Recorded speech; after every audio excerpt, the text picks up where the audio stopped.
People are driven by the search for better.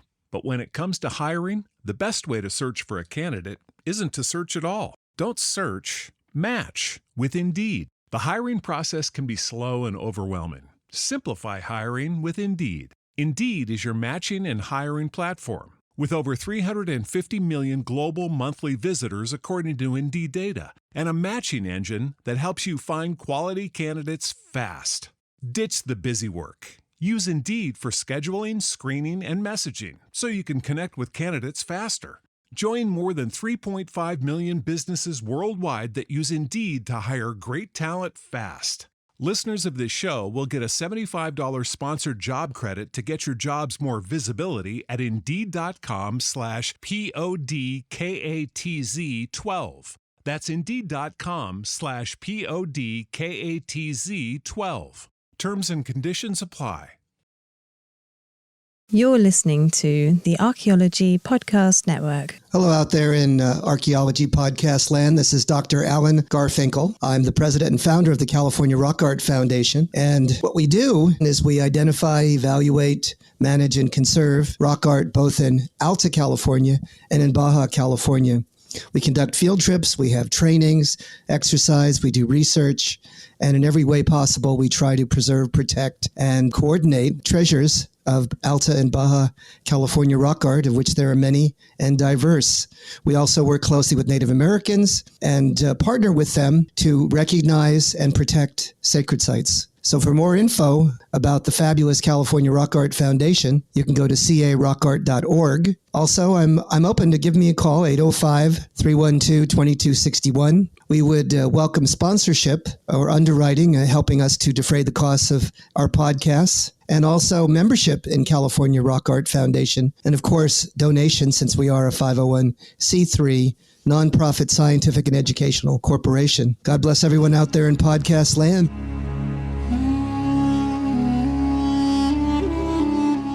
You're listening to the Rock Art Podcast. Join us every week for fascinating tales of rock art, adventure, and archaeology. Find our contact info in the show notes and send us your suggestions.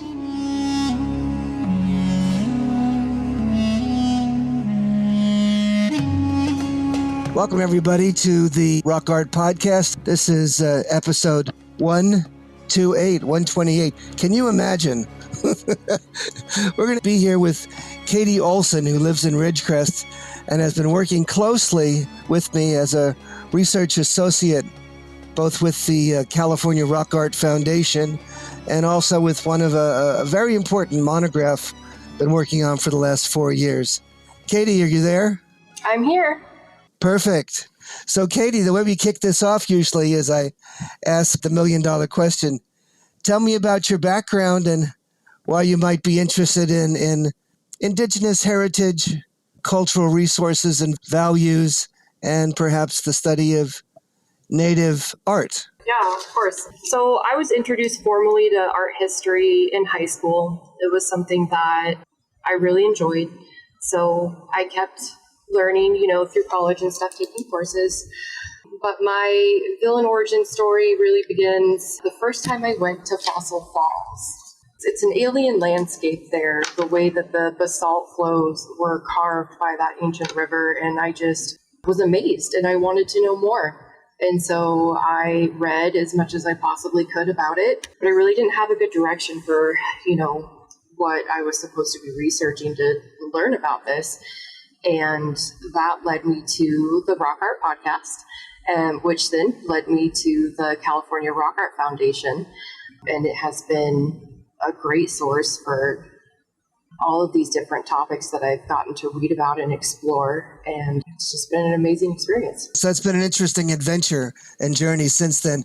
So for those that don't know much about Fossil Falls, could you paint us a word picture of maybe where it's located and what's there?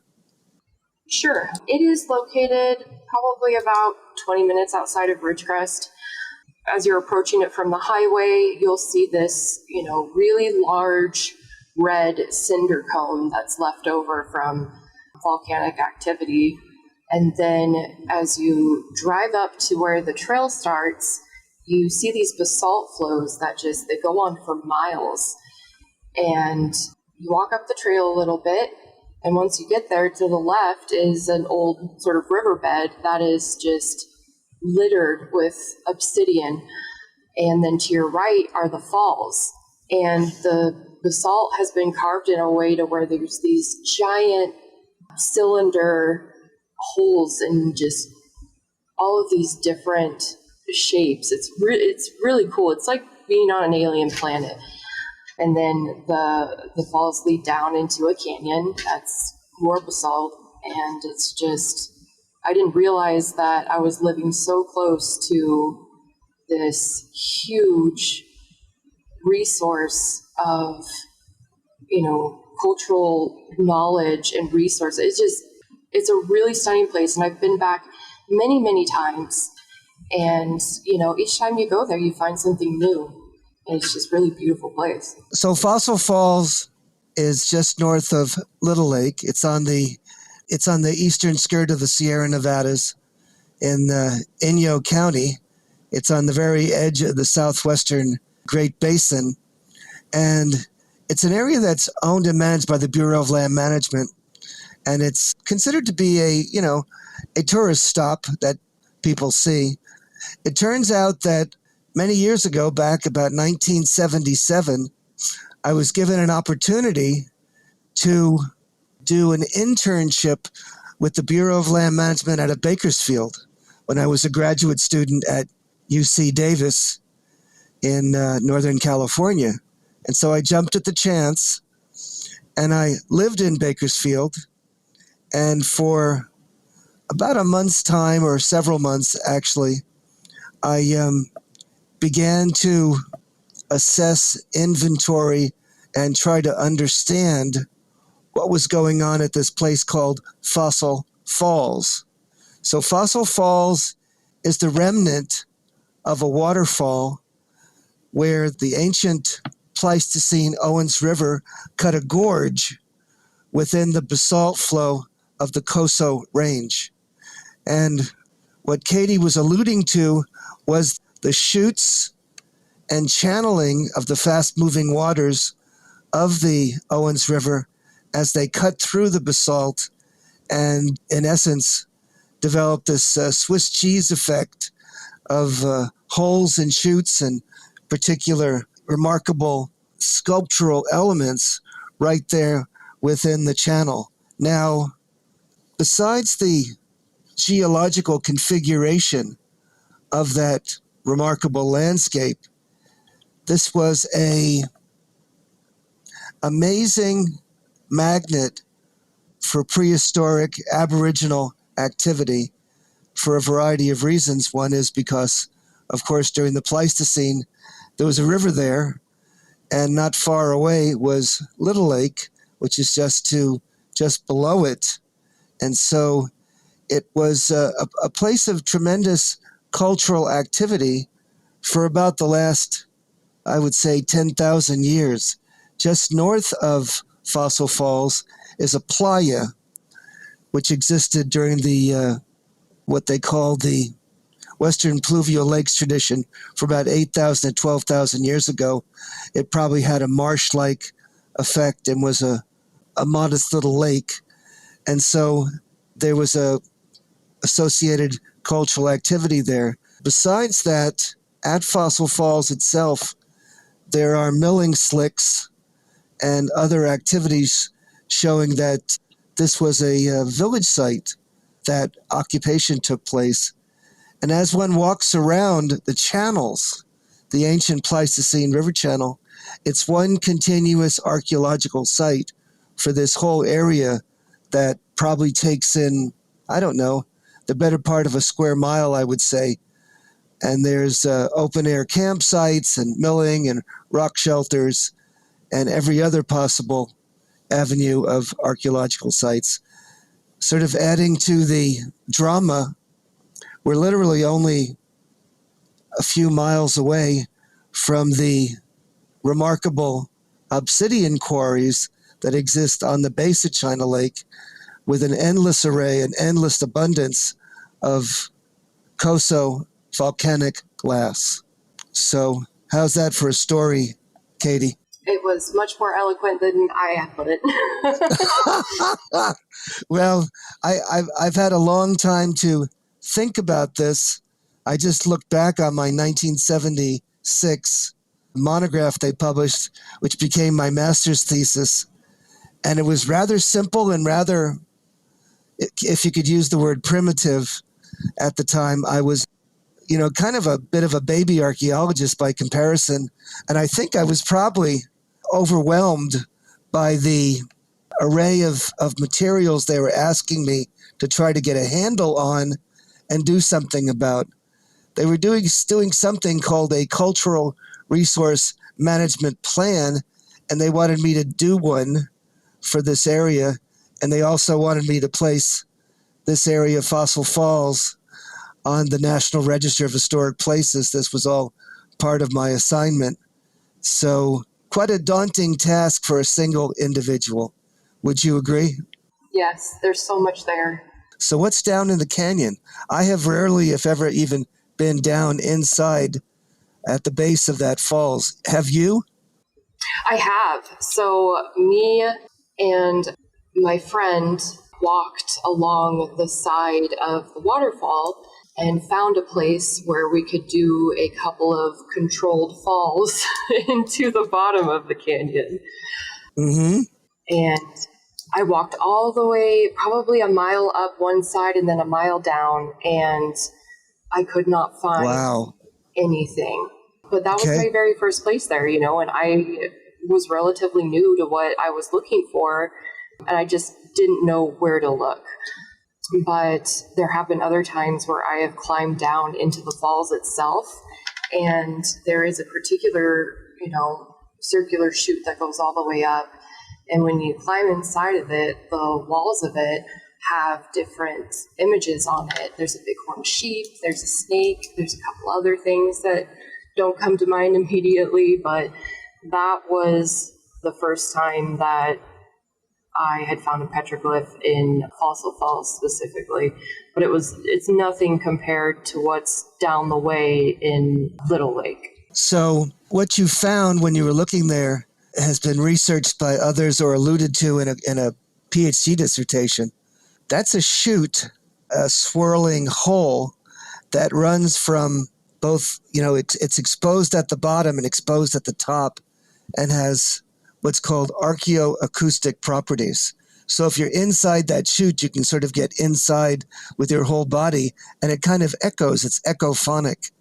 And so that's rather interesting, and I've learned that over the years from others going there. I spent about a month wandering around in there back in the 1970s before I wrote that plan. And I was surprised at how few rock art images I was really able to discern or find or discover in that area.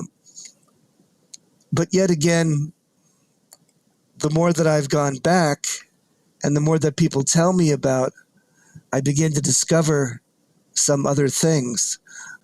One of the other elements that I discovered thanks to, I don't know how this happened, but I was looking around right there within the falls itself, right there at the center lip where it daylights to the ground itself. And there right below in one of the flutes, totally protected, is a perfect atlatl symbol, one of the circular orbs that are bisected by a line. And it's rather large and rather pristine and very well preserved. And then, of course, off to the right, we see, I think it's 4 different, rather simple bighorn sheep that exist within one of those chutes. And we've got that symbol as well. Have you seen the rather elaborate panel that exists if you cut across and look in the river channel and go cross country from the falls, sort of back into that maze area up there on the flats, or no? I haven't. So there's an elaborate, one of the only elaborate images that I've seen there And I think we call it the Five Bighorn Rock Shelter because it's right there in the channel. And there on this pyramidal shaped boulder is something that Campbell Grant called a medicine bag. And then out of the side of the medicine bag looks like there's an atlatl or spear perking out.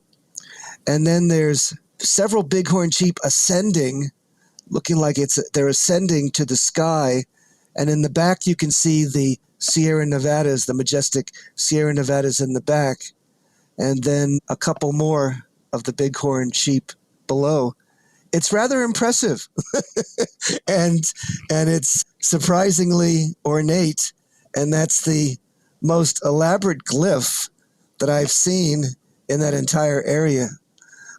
I guess let's continue this discussion on the flip-flop. Introducing Zaxby's new chicken finger tacos. One with pico and creamy chipotle ranch, and the other with bacon and avocado ranch. Chicken expert since 1990. Taco expert since now. Woo, saucy! Zaxby's. People are driven by the search for better.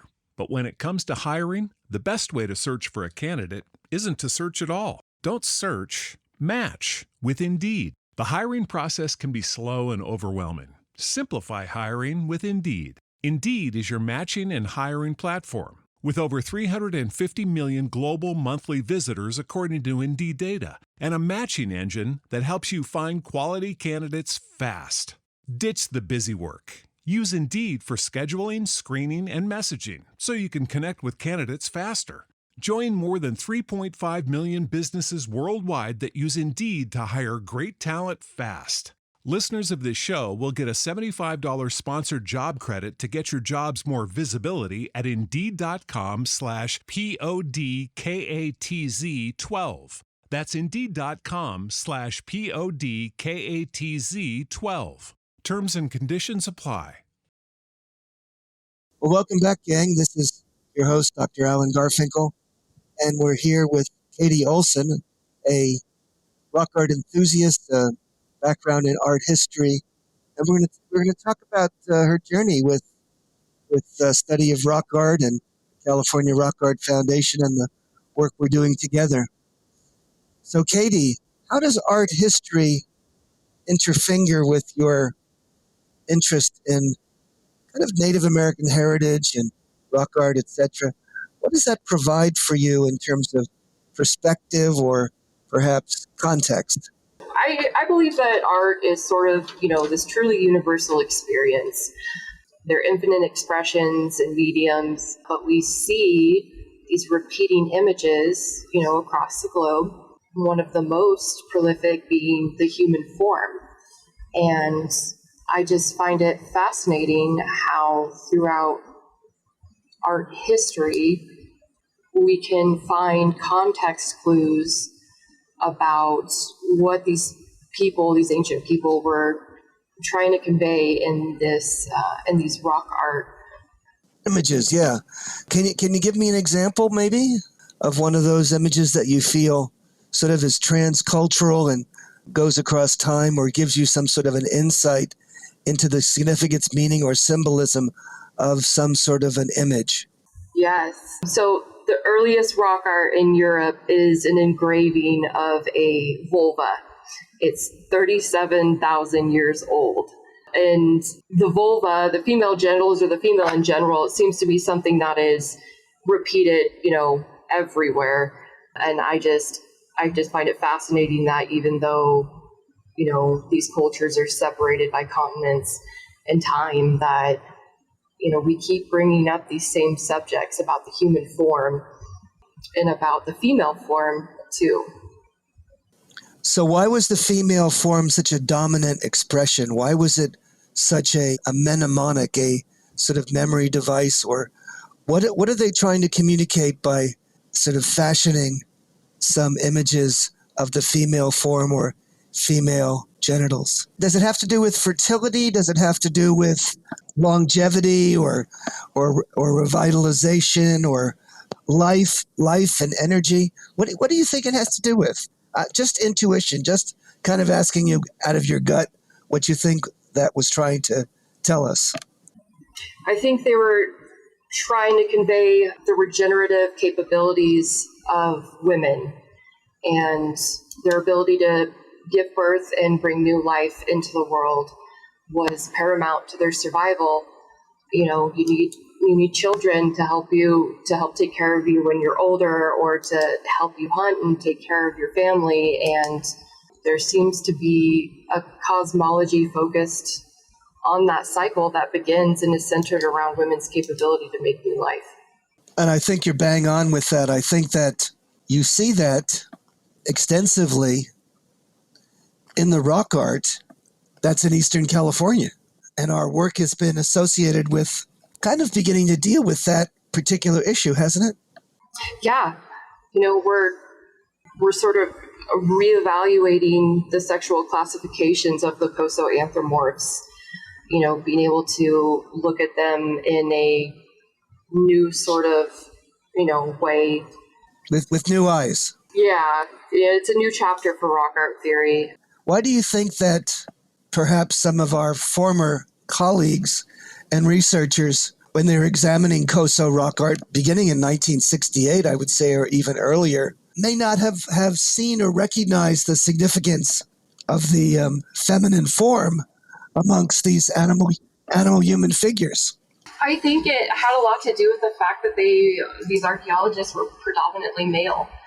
And so they don't have as intimate of a view on things like childbirth or, menstruation, all of these different parts of being a woman. I feel like they just didn't have the insight into that to recognize what they were seeing as, female oriented. Do you think that a female perspective, a womanly perspective, is much more sensitive to these attributes, and they become much more visual and significant and are easily attributed to perhaps the same mindset that was being used to fashion these images? Would it matter? I think it absolutely does. Tell me a bit about that. Why is that? A lot of these, images that have been looked over in past research are things that I have drawn from my experience as a woman.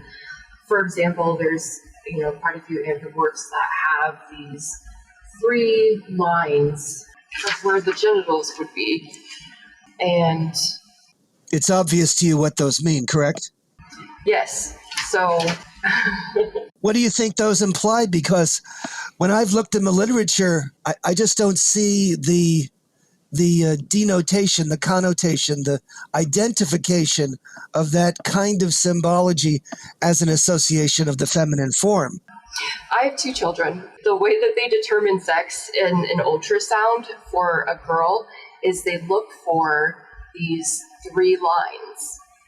And those 3 lines right next to each other is how they determine, if it's a girl. If it's a boy, it's 1 line, and it's got 2 shorter lines on either side of it.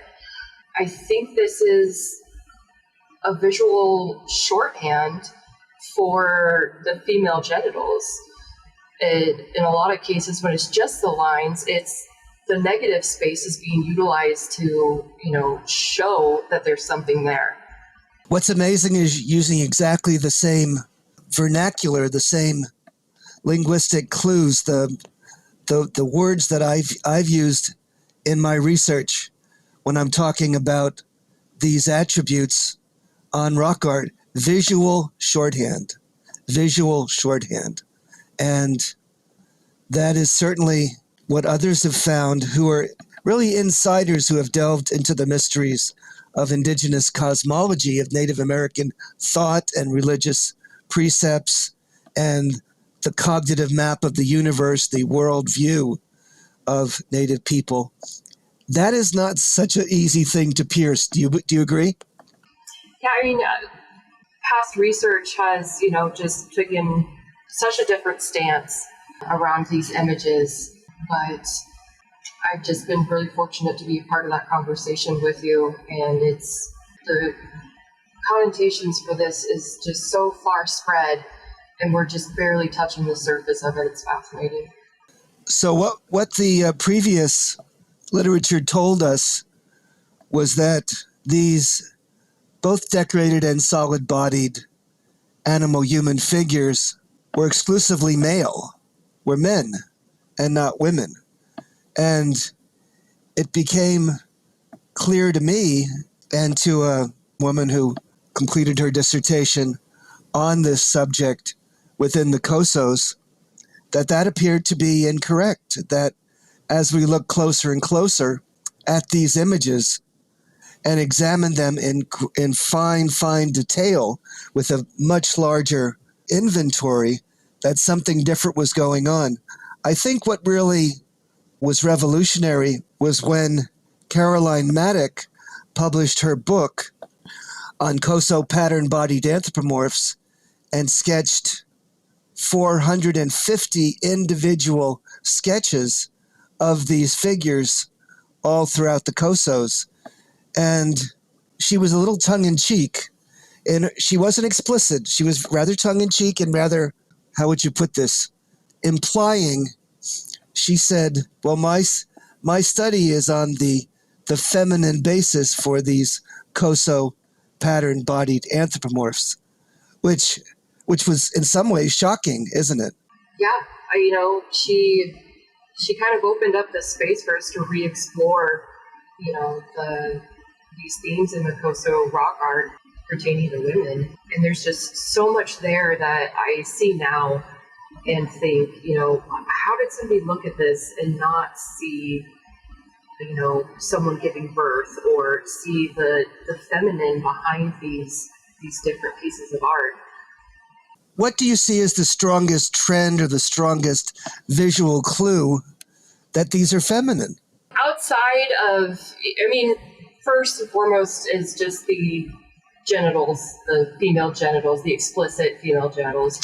But outside of that, there's these mid-birth postures where, between the legs of the anthropomorph is, something that looks like after birth, and then up to one side of them will be a smaller figure of a baby, and that will have an umbilical cord trailing off of it. And there's an example in Sheep Canyon of this mid-birth posture with a anthropomorph that has a little tiny bighorn sheep between their legs. This is sort of a little mini picture of sort of the genealogy of the people, right? The mother and the child, correct? Mm-hmm. So they're showing the comparison between the human side and the animal side. And I've seen that replicated in quite a number of places in the Cosos. What about those hair whorls and the menstruation that's shown? So the images that I've been studying are in the Caroline Maddock volume, and a lot of times you will see these anthropomorphs that have, this, you put it best, was it a blood tether or something like that? Yeah, it's a tendril that is a meandering thread. How's that? Yeah, and it's not like a straight line usually. No. Sometimes there's a puddle. Yeah, sometimes there's a puddle at the end of them. But yeah, this meandering sort of line. And in those images, a lot of the times the anthropomorphs have these hair whorls, these sort of circular figures on either side of their head, which is heavily associated with, is it the Hopi, Alan? It's a coming of age attribute. The hair amongst the Hopi and the Pueblo are depicted that way because it's called the squash blossom or the butterfly hairdo. It has to do, it's a symbol of transformation, transmogrification, coming of age. It's the time when women are finally amenable to reproduction.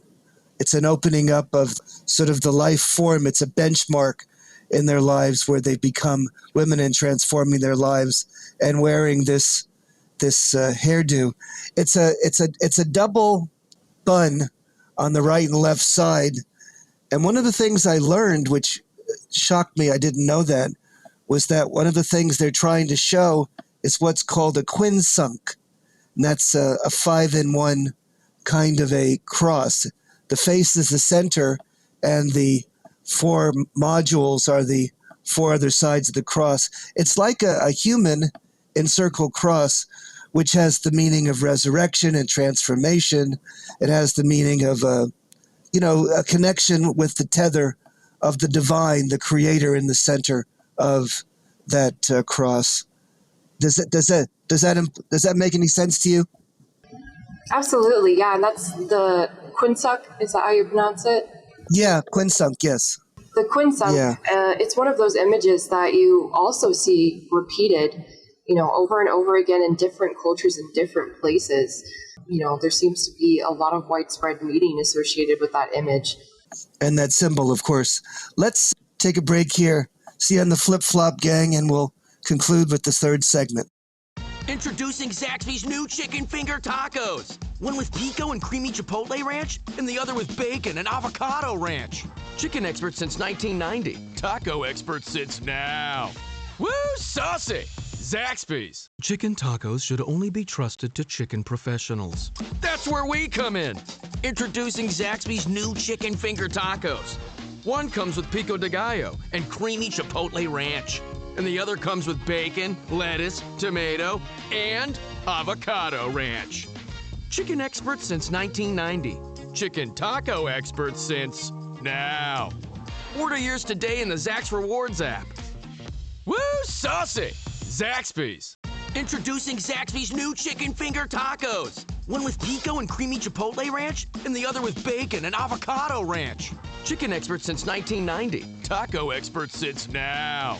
Woo, saucy! Zaxby's. Welcome back to the final segment in our three-part journey with Katie Olsen, learning about the interpagination, the interfingering of art history, the feminine elements, and that theme that seems to be intertwined in Coso rock art, the early archaic Coso rock art.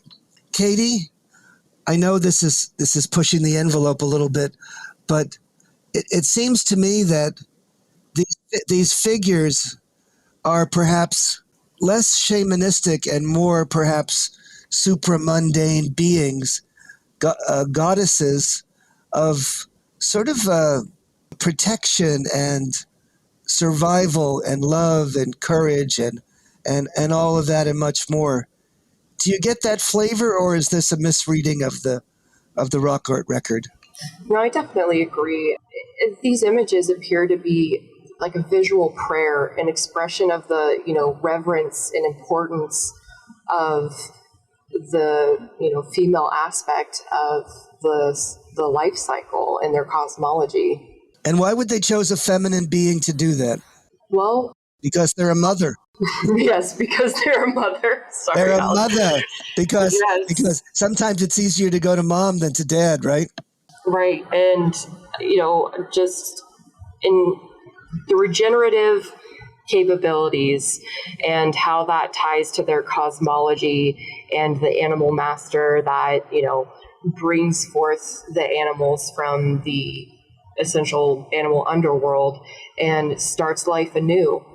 Just the same as how, a woman brings new life into the world. I've tried to talk a little bit about a creation story amongst the Huichol and the Aztecs and some somewhat of the Hopi, and it seems like these images are intertwined with snakes and other things, and also with celestial beings and the sun and the moon and the sky and the heavens. What's that all about? Oh man, there's a lot there. Yeah.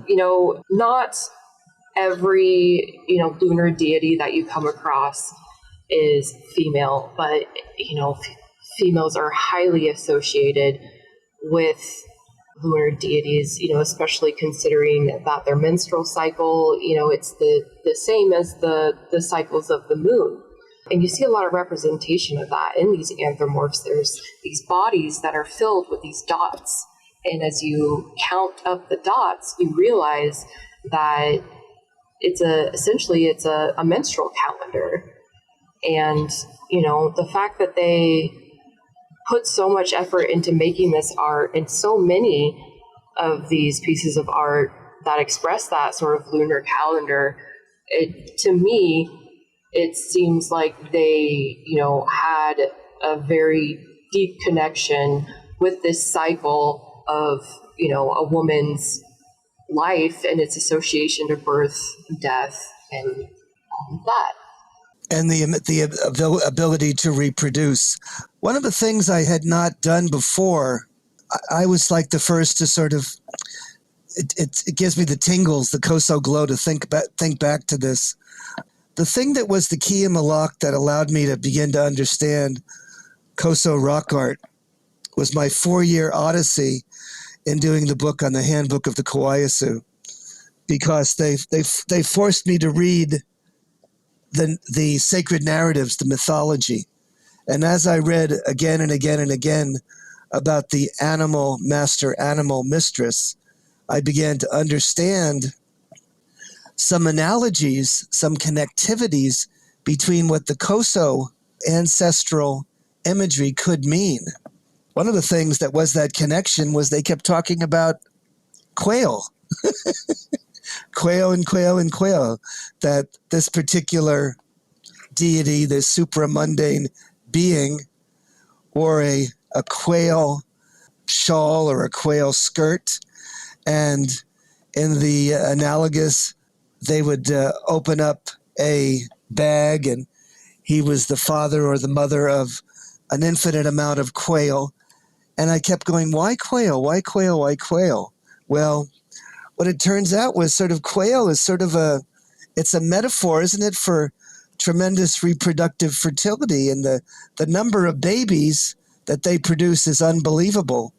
Plus these quail themselves are associated with areas that are full of life, that are wet and moist, etc. And so there's something going on there as well that seemed to bring it about to show me that there's something here that needs to have a connection. Plus, in terms of the lunar element, on that same rock, the famous rock that I've talked about in several articles, that is a manifestation of this broad and robust sacred narrative and oral history on Yahweh and the supernatural gamekeeper, is a lunar count. It's a lunar count of the 25 to 28 days of the month that the moon is available. And I've taught, and I didn't know anything about this until I talked to Ed Krupp, who told me, well, that's a lunar count, Alan. That's what's going on there, and that's a representation of the moon. And then when I went in to look at the language of the Kawayasu, I found out that they have words in their native language for all the different kind of parts of the moon, from the beginning moon to the waning moon to the middle moon to the end moon. And so I said, wow, the moon obviously was a central and important part of their cosmology, as well as the sun. So the sun itself was important because of the winter solstice and the summer solstice. And I only learned about that because as I began to understand more and more and more, I experienced a rock art site there in the far Southern Sierras that served as a calendar and had a solstitial alignment. So when you're there during the winter solstice sunrise, you get to see the sun sit right at the peak of the highest peak in the far Southern Sierras. And it sits there and does not move for about 30 seconds. And I also began to understand how the Hopi and other of these indigenous cultures were sun and sky watchers, because they knew that when that sun came to that winter solstice sunrise, it would stay in the heavens for several days and then continue its journey back the other way. But it was a period of time when it was at a standstill, and that was the time when they had their winter solstice or sun ceremony, or also called the fire ceremony, or is very important to re-inaugurate the cycle and bring back the sun. Does that make any sense, Katie? Yeah, so that sounds really similar to a lot of things that I've read about the Mesoamerican, rebirth of the sun, sort of reigniting the sun in their cosmology and their stories. Exactly. So, although this may seem a bit fanciful, there seems to be a very remote and ancient connection between what could be called the early Uto-Aztecan, the archaic Uto-Aztecan expression of, let's say, a creation narrative that appears to be replicated amongst the Huichol and the high cultures of the Nahua, and is shown on the imagery in the Cosos. And that is shocking, and we're talking about something that's, 1,000 miles away or even further. And it's rather controversial, but yet again, it seems rather transparent that there was an analog, some sort of a parallel belief about this re-inauguration of the sun and the importance of the sun cycle and the seasonality and the circuitous nature of the seasons. Does that make any sense? Yeah, absolutely. What also comes to mind is the, how many images in the Cosos have, either snake patterns or they're holding snakes, and then they'll have a ceremonial wand in the other hand. And just could you talk a little bit about how the snakes sort of tie into that Mesoamerican cosmology? Because I remember we were speaking, and there's just some really amazing things there. Well, it's endless. We wrote a 70,000-word book about the snake and its significance from its inception all the way to the high cultures of Mexico. So there seems to be, this obsession with the snake, which surprised the heck out of me. I found it very difficult to understand why would a snake, which is considered in Christian theology the absolute negative and the absolute, devilish element, how could that have to do with a positive realm of life and regeneration and all the other elements that would seem to be packaged by these native people? But as I began to try to, deconstruct it and understand it, it became rather transparent what we're looking at. As the snake wanders around the surface of the ground, it also goes in the ground. So it's a liminal creature. It loses its skin. It goes through a defoliation. And so it appears to be almost like a revitalistic or regenerative element. It's also, snakes come out when it rains. So they're bringers of rain. And if they're bringers of rain and they also have this circuitous movement, it looks like they're much about water. And so when the native people looked at the sky, they saw the sky snake and the Virga rain. And so they saw the snake as a bringer of rain. And rain, of course, in the desert was an absolute critical regenerative factor. Does that make sense? Yeah, and I found it fascinating that so many of these female figures are pictured with snakes. Yeah, and they're holding snakes in both hands, or they're associated with a snake symbology. And one of the things we were able to do, which also shocked me, and I learned this from one of my colleagues, I didn't get this, that the words they have for certain baskets mean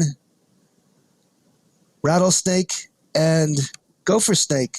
And that's what those symbols are. Those representational designs are significant, and they have meaning to the native people in their own language. And so the rattlesnake and the rattlesnake baskets and the rattlesnake symbolism meant much, much more to them in a positive mode, in a regenerative mode, in an inspirational or how would you put it?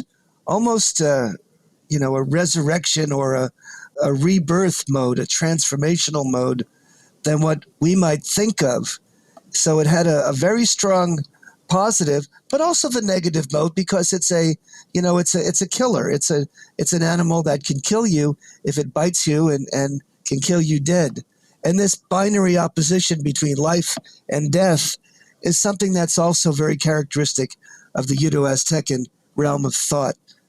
I'm sure you're aware of that or see that in your art history kinds of understanding. Is that the case? Yeah, absolutely. What comes to mind is that specific, and you've told me the name of this statue probably 20 times, and I still can't remember it. It's the Coatlicue statue. I like how you know what I'm talking about, because I've asked so many times. Well, it's the goddess of the moon. And, they were digging the subway in downtown Mexico, and they found this 25-ton statue. 25 tons, right? It is. And it's a woman. It has breasts. It's also got, a cord around its waist. It's pregnant, and it's birthing a snake, and it's built with snakes. And the funny thing is that there's an analog in the Cosos. One of our decorated animal humans has a snake coming out of its genitals, and it could be either a snake, or a snake, or also some of that connecting tether as you birth a baby, right? Right. So that's my favorite example out of all of this. One day I'll remember the name of the statue, but it's my favorite. Well, I found that dealing with the cosmological realm and understanding the Mexican culture and opening up my mind to all this literature on Mesoamerica was very, very daunting. It's enormous. And to even try to begin to understand the voluminous nature of their cosmology and the many, many years and many individuals that have attempted to do so is rather impressive. Would you agree? Yes. So anyways, is there anything you want to tell people as an exit or as a commemorative sign to your experiences with rock art and art history as sort of a communique to the listenership? Ooh, that's a good one. I think when it comes to analyzing these images, what we tend to do is first go to the most obvious. And I would just encourage people to, take another look, maybe take a step back, try to think about things in a different perspective, and you'll be surprised at, you might find something new. Fantastic. Thank you, gang, for listening, and I hope you enjoyed this episode of the Rock Art Podcast.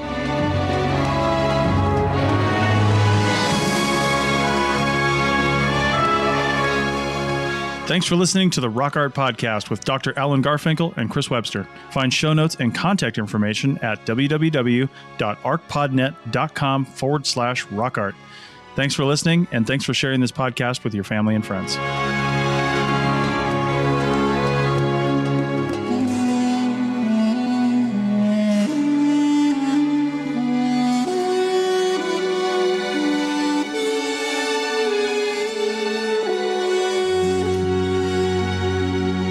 This episode was produced by Chris Webster from his RV traveling the United States, Tristan Boyle in Scotland, DigTech LLC, Cultural Media, and the Archaeology Podcast Network, and was edited by Rachel Roden. This has been a presentation of the Archaeology Podcast Network. Visit us on the web for show notes and other podcasts at www.arcpodnet.com. Contact us at chris@archaeologypodcastnetwork.com.